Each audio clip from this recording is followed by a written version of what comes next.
Well, we are learning new information in the Virginia elementary school shooting case. The lawyer representing Abby Zwerner, that's the teacher who was shot by her 6-year-old student, has spoken publicly for the very first time today. Her statement comes as Rich Neck Elementary students get ready to go back to school. They're scheduled to return to class on January 30th.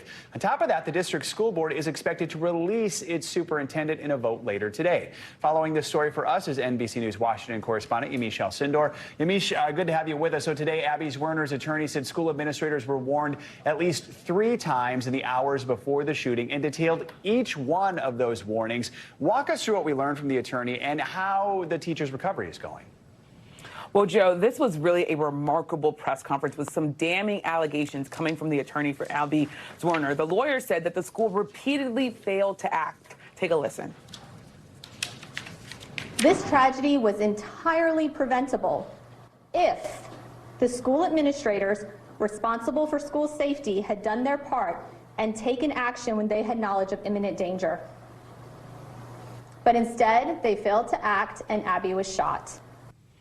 Now, that lawyer said that the school administration was warned 4 times, Joe, that this was a 6-year-old that probably had a gun and that was threatening to hurt other students. They said at least one time, Abby, the teacher that was shot, she ended up going and saying that she was worried about the student. And then 3 other teachers went and said that they also were worried and that the child should be searched. So this is really the lawyer saying that this was a really, really big failure on the part of the school district. That is just stunning, Yamiche.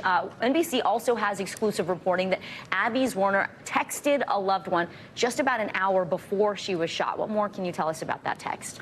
That's right. Well, a source close to the situation is telling NBC News that Abby Zwerner, that she texted a loved one saying that she was worried that this student had a gun in his backpack and that the school administration was not helping. That source said that that text showed her, quote, frustration, and also disclosed details about that single text message, saying in part that the text messages were really her trying to really say that she was scared, that she was someone who was trying to get help for this child, but that this child simply was not able to get the sort of backing and the sort of searching and the sort of things that needed to be happening in that moment. So it really does tell you that even before, an hour before she was shot, she was definitely worried and reaching out to a loved one. Very quickly, Yamiche, any idea when or if charges could come down in this case?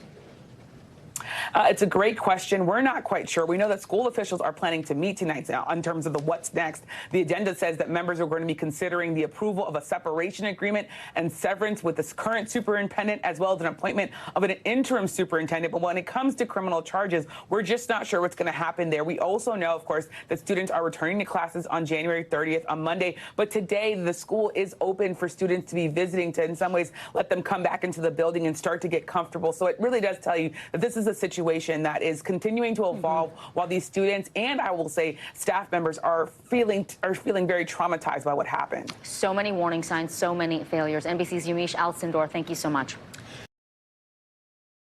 Thanks for watching our YouTube channel. Follow today's top stories and breaking news by downloading the NBC News app.